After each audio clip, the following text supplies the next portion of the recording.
नमस्कार, morning bulletin में आपका स्वागत है। मैं हूं आपके साथ रुचिका राज। आज इस बुलेटिन में बात होगी बिहार में बीजेपी का चुनावी शंखनाद। गया में बोले जेपी नड्डा, किसान कानून लाकर पीएम मोदी ने किसानों को आजाद किया।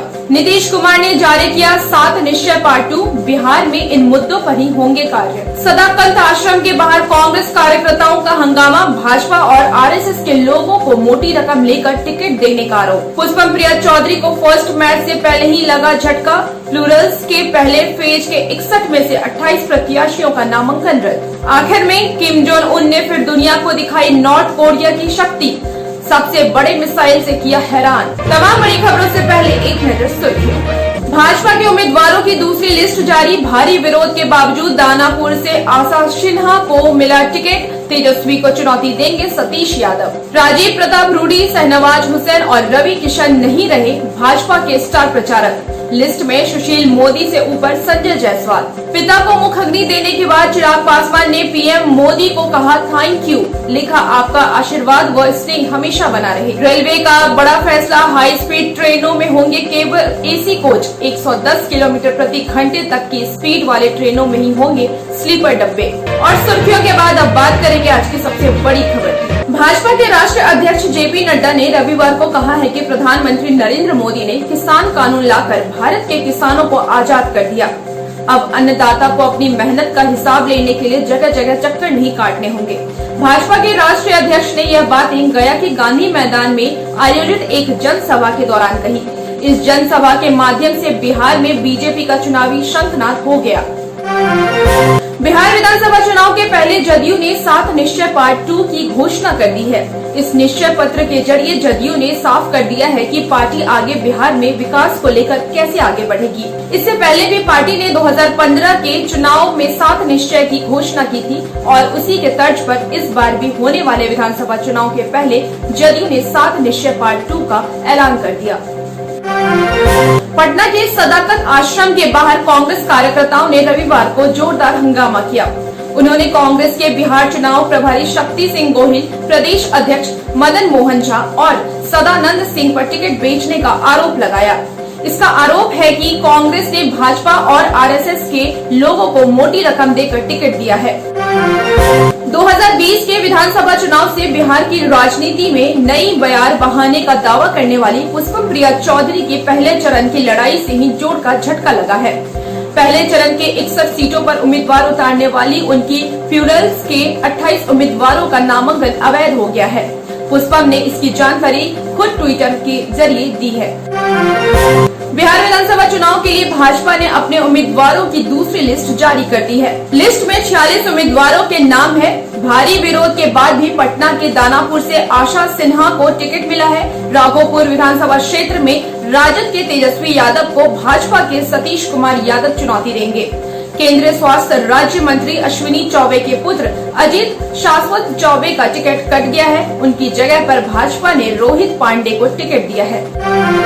भाजपा ने बिहार विधानसभा चुनाव के लिए अपने स्टार प्रचारकों की सूची जारी कर दी है। इस सूची में प्रदेश अध्यक्ष doctor Sanjay Jaiswal deputy CM Sushil Kumar Modi से आगे बढ़ गए हैं, जबकि पार्टी के राष्ट्र प्रवक्ता और पूर्व केंद्रीय मंत्री शहनवाज हुसैन के साथ ही पूर्व केंद्रीय मंत्री और फायर ब्रांड नेता राजीव प्रताप रूडी को भी सूची से बाहर रखा गया है। लोजपा के राष्ट्रीय अध्यक्ष और पूर्व केंद्रीय मंत्री स्वर्गीय रामविलास पासवान के पुत्र चिराग पासवान ने पीएम नरेंद्र मोदी को लेकर बड़ा ट्वीट किया है।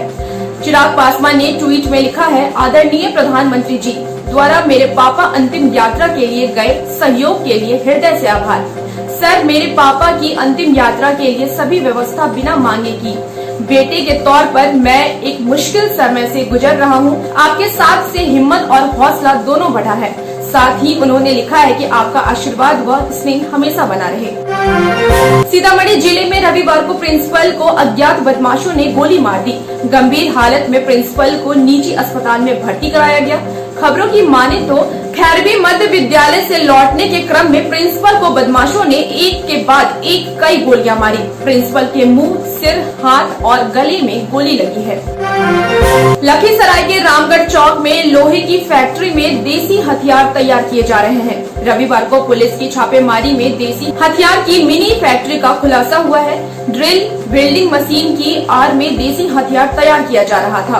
पुलिस ने यहां से 303 बोर के 6 जिंदा कारतूस, 315 बोर की 2 गोलियां, पिस्टल के बट के साथ कई अन्य सामान बरामद किए हैं। मधुबनी जिले में अवैध संबंध के चलते महिला ने परिवार के 6 सदस्यों को चाय में जहर मिलाकर पिला दिया। घटना में जहां देवर की मौत हो गई है, वहीं आरोपी महिला के 2 बच्चों की हालत नाजुक बताई जा रही है। पटना जिले के बस्ती थाना क्षेत्र के सादुल्लापुर में घटी है। सभी पीड़ितों को अस्पताल में आनन फानन में अस्पताल में दाखिल कराया गया है। मिलते हैं एक छोटे से ब्रेक के बाद।